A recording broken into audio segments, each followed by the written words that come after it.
A very pleasant good morning, dear readers. Welcome back to my channel, English Mentor. Today, we are going to analyze the editorial of 11th June. So let us start this editorial in detail. The title of this editorial is Restoration. देखो restoration का मतलब होता है किसी चीज को पुनः बहाल करना। मान लो कोई भी चीज जो कुछ टाइम के लिए रुक गई थी उसको दोबारा से सुचारू रूप से चलाना, उसको बोला जाता है रिस्टोरेशन, जिसका मतलब हो गया बहाली, पुनः बहाल करना। On Sri Lanka return to parliamentary democracy. देखो पार्लियामेंट्री होता है संसदीय और डेमोक्रेसी का मतलब होता है लोकतंत्र। पिछले कुछ टाइम से जो श्रीलंका है वो एक बहुत ही बुरे दौर से गुजर रहा है, जिसके अंदर उसकी जो डेमोक्रेसी है, जो कि लोकतंत्र है, वो भी बुरी तरीके से क्या हुआ, अफेक्टेड हुआ है, प्रभावित हुआ है। अभी फिलहाल अगर देखा जाए तो श्रीलंका के अंदर वो जो पार्लियामेंट्री संसदीय जो डेमोक्रेसी है वो बहाल होते हुए दिखाई पड़ रही है, वो दोबारा से आते हुए दिखाई पड़ रही है। तो इसी चीज को हम एडिटोरियल में डिस्कस करने वाले हैं। So let us start. Sri Lanka will be well served. Serve का मतलब होता है सेवा करना, यानी श्रीलंका को इससे बहुत ज्यादा फायदा होगा बाय अ रिटर्न, वापसी होना, अ पार्लियामेंट्री डेमोक्रेसी। मतलब श्रीलंका के अंदर संसदीय जो डेमोक्रेसी है यानी लोकतंत्र है, उससे श्रीलंका को क्या होने वाला है, फायदा होने वाला है। अगर इन केस श्रीलंका के अंदर संसदीय जो डेमोक्रेसी है, लोकतंत्र है, उसकी वापसी होती है तो इससे श्रीलंका को क्या होगा, फायदा होगा। The resignation of Sri Lankan finance minister Basil Rajapaksa. और रेजिग्नेशन मतलब क्या करना, आप जॉब से मतलब अपना रेजिग्नेशन देना, मतलब जॉब से क्विट करना। जो श्रीलंका के जो फाइनेंस मिनिस्टर हैं बासिल राजपक्षा, तो उन्होंने क्या किया, जो कि श्रीलंका के फाइनेंस मिनिस्टर हैं, उन्होंने अपने पद से क्या दिया, रेजिग्नेशन दिया है। अपने पद से उन्होंने वो अपने पद से हट गए हैं एज मेंबर ऑफ पार्लियामेंट। और वो क्या थे, संसद के एक मेंबर थे, और उन्होंने अपने उस पद से क्या किया है, एक तरीके से रेजिग्नेशन दे दिया है। ऑन थर्सडे, वीरवार के दिन, did not come as a surprise. और उनका ये जिस तरीके से ये रेजिग्नेशन देना, ये कहीं ना कहीं कोई आश्चर्य की बात नहीं है। क्यों? क्योंकि उनके लिए जो सर्कमस्टेंसेस थे, ये जो परिस्थितियां थी उनके लिए, वो वैसे भी फेवरेबल नहीं थी, उसके पक्ष में नहीं थी। और कहीं ना कहीं उनका इस तरीके से रेजिग्नेशन देना ये सरप्राइज करने वाली बात नहीं थी। गिवन का मतलब है कंसीडर करना। द एडवर्स पब्लिक मूड, और जो पब्लिक है श्रीलंकन, जो पब्लिक है श्रीलंका के जो आम जनता है, उनका जो मूड था, पब्लिक का जो मूड था, एडवर्स था, बहुत ज्यादा विपरीत था। किसके लिए? ही किसके लिए यूज किया गया है? बासिल राजपक्षा के लिए, जो कि फाइनेंस मिनिस्टर थे श्रीलंका के, उनके लिए। और the rest of his family, और दूसरा उनकी जो फैमिली के दूसरे मेंबर्स जो सरकार के अंदर है, उनके और उनके फैमिली मेंबर्स के अगेंस्ट पूरा का पूरा जो श्रीलंका का जो पब्लिक है, आम आदमी है, उनका जो मूड है वो बहुत ही विपरीत था। इंक्लूडिंग, उसकी फैमिली में अगर इंक्लूड किया जाए तो हिज ब्रदर्स, यानी उसके जो भाई हैं, फाइनेंस मिनिस्टर की अगर भाई की बात की जाए, प्रेसिडेंट गोटबाया, और वहां के जो प्रेसिडेंट है श्रीलंका के जो राष्ट्रपति है, वो भी फाइनेंस मिनिस्टर बासिल राजपक्षा के ब्रदर हैं, भाई हैं।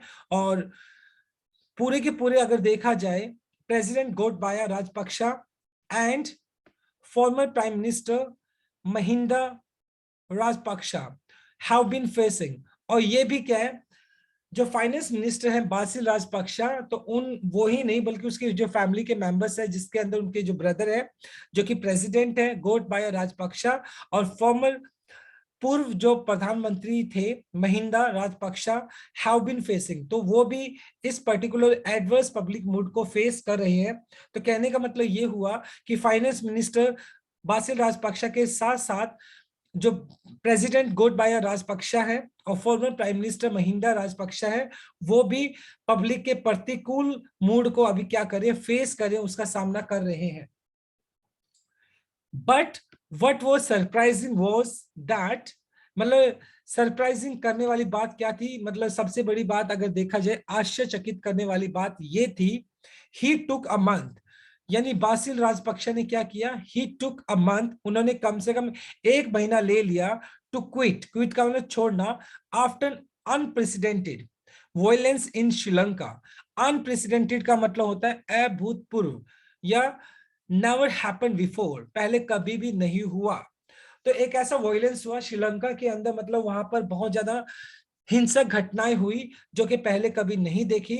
और उन हिंसक घटनाओं के 1 महीने के बाद बासिल राजपक्षे जो कि फाइनेंस मिनिस्टर थे श्रीलंका के, उन्होंने अपने पद से रेजिग्नेशन दे दिया, अपने पद को छोड़ दिया। द वायलेंस वॉज, और ये जो हिंसक घटनाएं थी, वॉज एन आउटकम, आउटकम का मतलब हो गया एक तरीके से रिजल्ट, परिणाम। और ये जो वायलेंस था, जो हिंसक घटनाएं थी, इसका परिणाम क्या था, ऑफ अटैक अनलीज्ड, अनलीज का मतलब रिलीज कर देना, छोड़ देना, और कहीं ना कहीं अटैक किया गया बाय सपोर्टर्स, किनके ऊपर, by supporters of ruling Sri Lankan Podujana Peramuna, जिसको SLPP बोला जाता है, on peaceful anti governmental protest, government protest.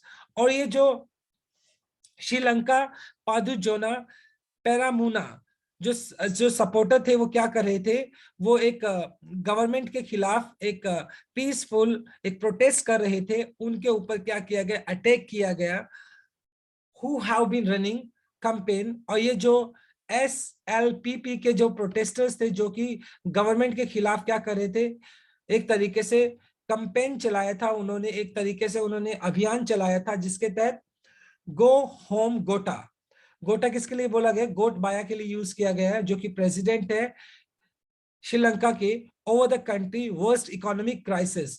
Worst का मतलब हो गया बहुत ही ज्यादा खराब हो जाना, क्राइसिस का मतलब हो गया संकट। और फिलहाल अगर देखा जाए तो श्रीलंका की जो इकोनॉमी इकोनॉमी है, जो अर्थव्यवस्था है, वो बहुत ही बुरे दौर से गुजर रही है। और इसके पूरे के पूरे चार्जेस गोटबाया राजपक्षा के ऊपर लगाए गए हैं, जो कि वहां के प्रेसिडेंट है, वहां के राष्ट्रपति हैं। और उनके अगेंस्ट एक कैंपेन चलाया गया, जिसके तहत उनके अगेंस्ट एक कैंपेन, एक अभियान चलाया जा रहा है, जिसके तहत मतलब जो SLPP के जो पीसफुल SLPP के जो प्रोटेस्टर्स थे, वो अपना पीसफुल तरीके से गवर्नमेंट के खिलाफ क्या कर रहे थे, अपना प्रोटेस्ट कर रहे थे, विद्रोह विरोध कर रहे थे। लेकिन कहीं ना कहीं उनके ऊपर अटैक किया गया, और ये जो अटैक के जो चार्जेस है, कहीं ना कहीं जो बासिल राजपक्षा है उनके ऊपर लगाया गया। It needs no reiteration, it needs no reiteration का मतलब हो गया पुनः दोहराना किसी चीज को, और इस बात को दोहराने की जरूरत नहीं है, दैट बासिल राजपक्षा जो कि फाइनेंस मिनिस्टर थे श्रीलंका के, regarded as the live wire of SLLP। देखो, लाइव वायर का मतलब होता है a person who is energetic and, एक ऐसा इंसान जो कि बहुत ज्यादा एनर्जेटिक होता है और एक तरीके से अफेक्ट करता है, बहुत ज्यादा प्रभावित करता है। तो जो SLPP है, जो कि एक पॉलिटिकल पार्टी है, उसको बासिल राजपक्षा वो बहुत ही ज्यादा उसके अंदर एक्टिव थे, उसको बहुत ज्यादा प्रभावित करते थे। वो perceived in certain quarters as one of those responsible for the attack on his protesters, was perceived in certain quarters as one of those responsible for the attack on the protesters। और कहीं ना कहीं जो Basil Rajapaksa है, उनके ऊपर charges लगे हैं इस बात के कि जो पीसफुल तरीके से जो प्रोटेस्टर्स थे, जो विरोध कर रहे थे, उनके ऊपर जो अटैक हुआ, वो कहीं ना कहीं बासिल राजपक्षा के कहने पर हुआ, जिसकी वजह से उनको क्रिटिसिज्म का सामना करना पड़ रहा था।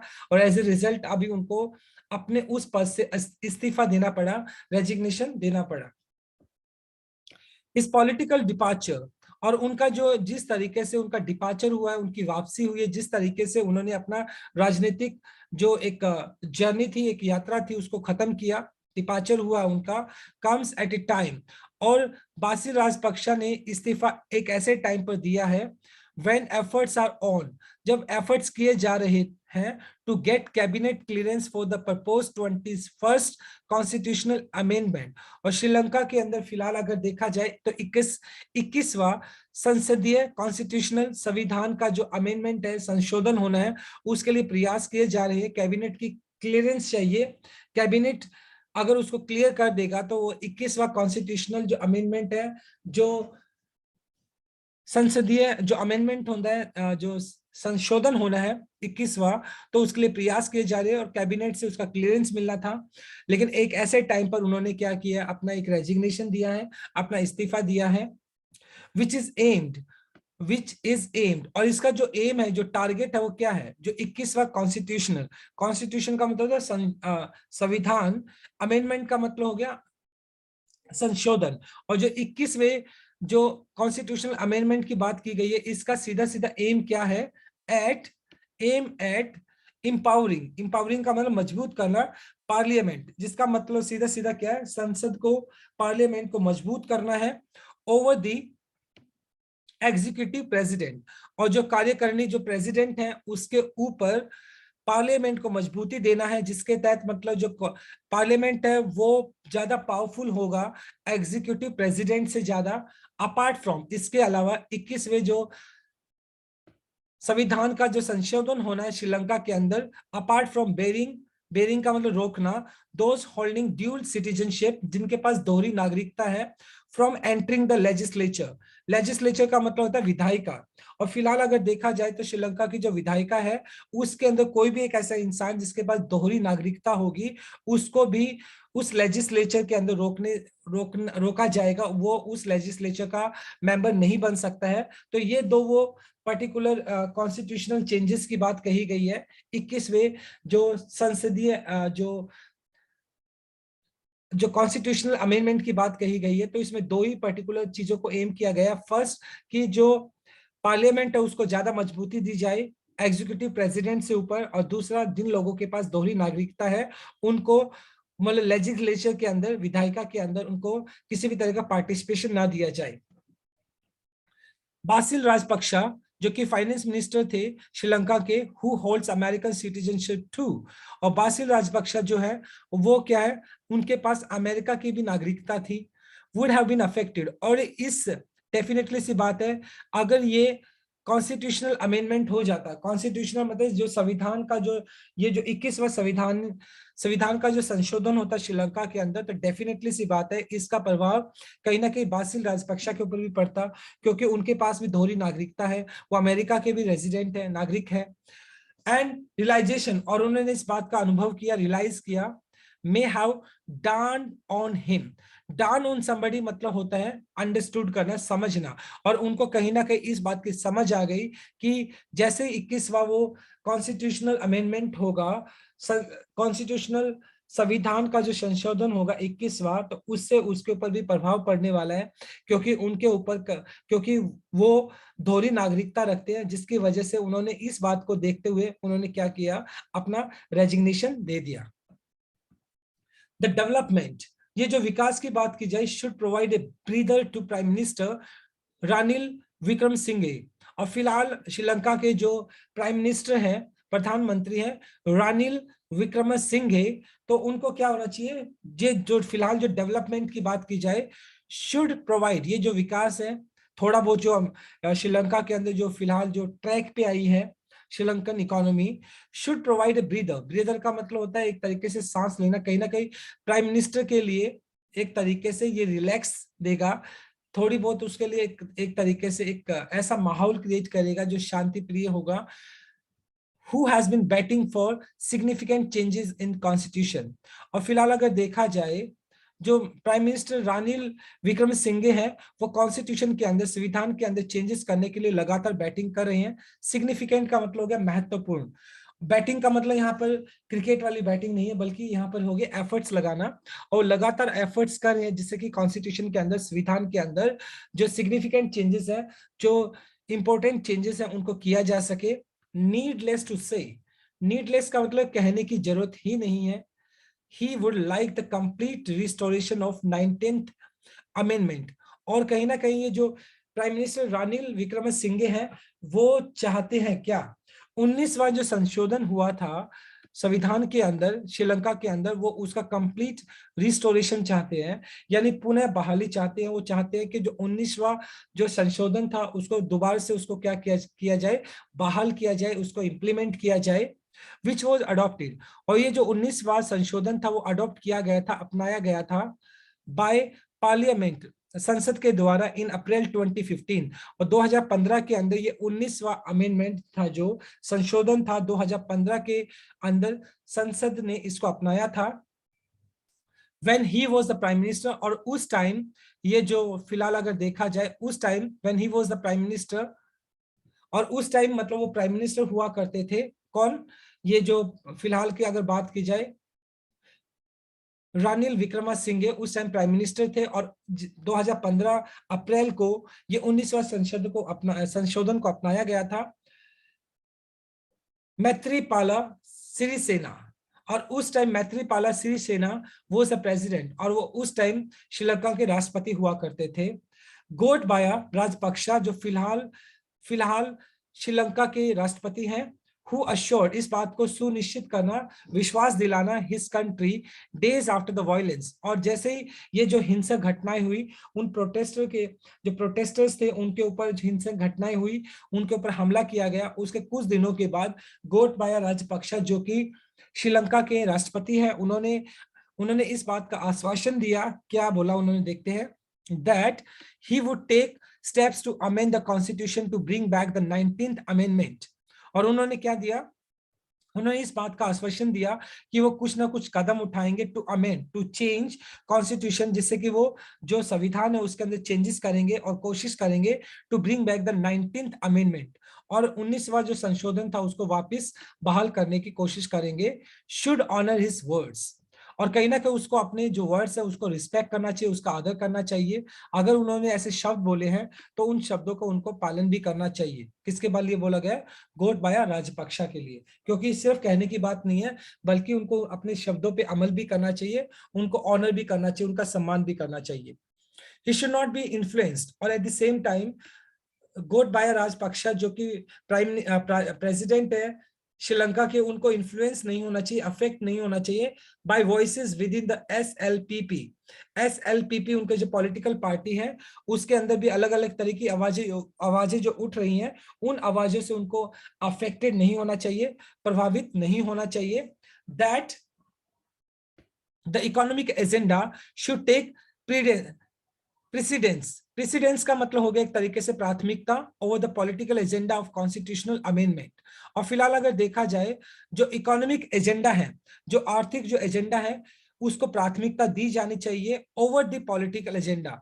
मतलब राजनीतिक एजेंडा से, मतलब जो कॉन्स्टिट्यूशनल अमेंडमेंट की बात की जाए, जो संवैधानिक जो संशोधन की बात की गई है राजनीतिक एजेंडा के तहत, उससे कहीं ऊपर इकोनॉमिक एजेंडा को क्या दी जानी चाहिए, प्राथमिकता दी जानी चाहिए पहले। क्योंकि फिलहाल अगर देखा जाए तो श्रीलंका की जो आर्थिक स्थिति है वो बहुत बुरी तरीके से खराब है। तो सबसे पहले अर्थव्यवस्था को सुधारने की जरूरत है, उसको स्टेबल करने की जरूरत है। द टू एजेंडाज, और फिलहाल अगर देखा जाए तो दो ऐसे एजेंडा है have become so intervened। intervened का मतलब होता है एक दूसरे के साथ रिलेट करना, एक दूसरे के साथ जुड़े हुए होना। और मतलब ये दो जो एजेंडा है वो एक दूसरे के साथ जुड़े हुए हैं। दैट द गवर्नमेंट परफॉर्मेंस, अगर जो गवर्नमेंट की जो परफॉर्मेंस है, जो गवर्नमेंट का जो काम करने का जो एक तरीका है, उसका जो परफॉर्मेंस है in the context of political agenda, और अगर मान लो पॉलिटिकल एजेंडे के संदर्भ में अगर बात की जाए, राजनीतिक जो एजेंडा उसके संदर्भ में अगर बात की जाए, would create a conducive. Conducive का मतलब होता है एक तरीके से suitable climate environment for the international community to consider investing in Sri Lanka in a big way. और डेफिनेटली सी बात है, अगर पॉलिटिकल एजेंडा की अगर बात की जाए, अगर पॉलिटिकल एजेंडा प्रॉपर तरीके से किया जाता है तो इससे क्या फर्क पड़ेगा, इससे जो it would create a conducive climate, तो अपने आप में एक बहुत ही एक अनुकूल माहौल पैदा करेगा। अगर पॉलिटिकल एजेंडा सही रहेगा तो ये श्रीलंका के अंदर क्या करेगा, एक कंडीसिव क्लाइमेट एक अनुकूल माहौल पैदा करेगा, जिससे कि जो इंटरनेशनल कम्युनिटी है, जो अंतरराष्ट्रीय समुदाय जो है, वो कंसिडर करेंगे, विचार करेंगे कि श्रीलंका के अंदर दोबारा से इन्वेस्ट किया जा सकता है। क्योंकि अगर वहां पे पॉलिटिकल जो सिचुएशन है अगर स्टेबल हो जाती है श्रीलंका के अंदर, तो डेफिनेटली सी बात है जो इन्वेस्टर्स है, जो कि बाहर के जो इन्वेस्टर्स है, वो श्रीलंका के अंदर इन्वेस्ट करने के लिए सोचेंगे। The president who has said, और जो गोटबाया राजपक्षा जो कि प्रेसिडेंट है श्रीलंका के, उन्होंने कहा that he would like to complete his remaining term of 2.5 year, कि उनका जो टेन्योर पड़ा है, उनका जो कार्यकाल पड़ा है एज ए प्रेसिडेंट, वो कम से कम 2-2.5 साल के आसपास का पड़ा है। उन्होंने कहा है कि वो अपने 2.5 साल का जो कार्यकाल जो पड़ा है एज ए प्रेसिडेंट, वो उसको पूरा करेंगे। Should keep this in mind, उनको ये बात दिमाग में रखनी चाहिए, ये बात बोली गई है गोटबाया राजपक्षा के लिए। तो उनको एक चीज दिमाग में रखनी चाहिए, वो क्या है, दैट एंड फैसिलिटेट का मतलब मदद करना, the task of mister Wickremesinghe in reconstructing the beleaguered economy. Beleaguered का मतलब होता है डैमेज, अफेक्टेड। और डेफिनेटली सी बात है गोटबाया राजपक्षा को, जिन्होंने ये स्टेटमेंट बोली है कि वो जो उनका 2.5 ईयर का जो टेन्योर पड़ा है एज ए प्रेसिडेंट, कार्यकाल पड़ा है, वो उसको पूरा करेंगे। उनको एक बात दिमाग में रखनी चाहिए, क्या, कि उनको मदद करनी चाहिए जो टास्क का जो काम है विक्रमसिंघे जो कि प्राइम मिनिस्टर जो प्राइम मिनिस्टर हैं श्रीलंका के, जो इन रिकंस्ट्रक्टिंग द बिलीग्ड इकोनॉमी, जो कि मतलब विक्रमसिंघे क्या कोशिश कर रहे हैं, रिकंस्ट्रक्ट करने की कोशिश कर रहे हैं किसकी, डैमेज इकोनॉमी। क्योंकि श्रीलंका की जो इकोनॉमी है वो बहुत बुरी तरीके से डैमेज है, और उनको रिकंस्ट्रक्ट करने की कोशिश कर रहे हैं मिस्टर विक्रमसिंघे। और कहीं ना कहीं जो प्रेसिडेंट है गोटबाया राजपक्षे, उनको मिस्टर विक्रमसिंघे की क्या करनी चाहिए, मदद करनी चाहिए, जिससे कि श्रीलंका की जो इकोनॉमी है उसको दोबारा से बहाल किया जा सके, उसको स्टेबल किया जा सके, उसको रिकवर किया जा सके। वन शुड नॉट फॉरगेट, और कोई भी मतलब किसी को इस बात को नहीं भूलना चाहिए, one should not forget that 19th amendment, यानी जो 19वां जो संशोधन है, वाइल इन फोर्स, जिस टाइम इसको लागू किया गया था, वो नो बार, उस टाइम किसी भी तरह की कोई रिस्ट्रिक्शन नहीं लगाई गई, किसी भी तरह का कोई प्रतिबंध नहीं लगाया गया। Then president Maithripala Sirisena to affect a constitutional coup, और जिस टाइम मैत्रीपाला सिरिसेना मतलब प्रेसिडेंट थे, उनका क्या किया गया था, कॉन्स्टिट्यूशनल संविधानिक कॉप का मतलब तख्ता पलट देना। तो जिस टाइम 19th जो अमेंडमेंट किया गया था, तो उस टाइम मतलब किसी भी तरह की कोई रिस्ट्रिक्शंस नहीं लगाई गई थी, किसी तरीके से भी कोई भी प्रतिबंध नहीं लगाया गया। और प्रेसिडेंट मैत्रीपाला सिरिसेना जो कि उस टाइम के प्रेसिडेंट थे, राष्ट्रपति थे, उनका तख्ता पलट दिया गया था। तो ये चीज भी ध्यान में रखनी चाहिए। दिस इज वाई, यही वजह है the demand for the abolition. Abolition का मतलब होता है किसी चीज को खत्म करना, और इस वजह से ये मांग उठ रही है कि किसको खत्म किया जाना चाहिए, abolition of office of executive president. जो कार्यकारिणी जो प्रेसिडेंट है उसको क्या किया जाना चाहिए, अबोलिशन, ये जो पर्टिकुलर डेजिग्नेशन है उसको अबोलिश किया जाए, इसको क्या किया जाए, इसको खत्म किया जाए। अज्यूम सिग्निफिकेंस, अज्यूम का मतलब विचार करना, सिग्निफिकेंस का मतलब महत्वपूर्ण। और जो विचार किया जा रहा है कि एग्जीक्यूटिव प्रेसिडेंट का जो एक पोस्ट है उसको क्या किया जाना चाहिए, अबोलिश किया जाना चाहिए, उसको खत्म किया जाना चाहिए। इस वजह से लगातार इस चीज की मांग उठ रही है। They may still be a long way, हो सकता है एक बहुत लंबा रास्ता तय करना हो टू गो फॉर अबोलिशन। मतलब ये जो एग्जीक्यूटिव प्रेसिडेंट का जो एक पोस्ट है इसको खत्म करने में हो सकता है एक बहुत लंबा, एक लंबी एक दौड़ हो। But in the event of propose 21st amendment being passed, लेकिन जिस वक्त ये 21वां जो अमेंडमेंट है, संशोधन को पास किया जाएगा, उस टाइम द एक्सपीरियंस गेन, और 21वां संशोधन को पास करने से जो अनुभव मिलेगा, शुड बी यूज्ड, उस अनुभव को यूज किया जाना चाहिए बाय ऑल स्टेक होल्डर, जितने भी हित धारक हैं, कॉन्स्टिट्यूशन कंस्ट्रक्टिवली प्रोडक्टिवली। मतलब ये जो 21st अमेंडमेंट को यूज किया जाएगा, उसको लागू किया जाएगा, उससे मिलने वाला जो अनुभव है उसको सभी के सभी जो स्टेक होल्डर्स है, जो हितधारी हैं, उनको यूज करना चाहिए कंस्ट्रक्टिवली, प्रोडक्टिवली, टू परस्यू, जिससे कि टू फॉलो, परस्यू का मतलब फॉलो करना, the goal for bringing back the parliamentary form of government. और इसका यूज क्या किया जाना चाहिए, जिस तरीके से जो पार्लियामेंट्री जो फॉर्म है, संसदीय जो गवर्नमेंट की जो फॉर्म है, लोकतांत्रिक जो फॉर्म है श्रीलंका की, उसको वापस लाने की कोशिश की जानी चाहिए। तो ये जो 21वां संशोधन किया जाएगा, इसका जो अनुभव है उसको पार्लियामेंट्री डेमोक्रेसी लाने के लिए यूज किया जाना चाहिए, विच वॉज इन एग्जिस्टेंस, अस्तित्व में था इन श्रीलंका फॉर 30 ईयर्स। 30 सालों से जो लोकतंत्र है वो एग्जिस्ट करता था श्रीलंका के अंदर, सिंस इंडिपेंडेंस, आजादी से ही, इन 1948। और 1948 के अंदर जो श्रीलंका वो आजाद हुआ था, तब से ही श्रीलंका के अंदर लोकतंत्र था, और वो लोकतंत्र कहीं ना कहीं बहुत बुरी तरीके से अफेक्ट हुआ था।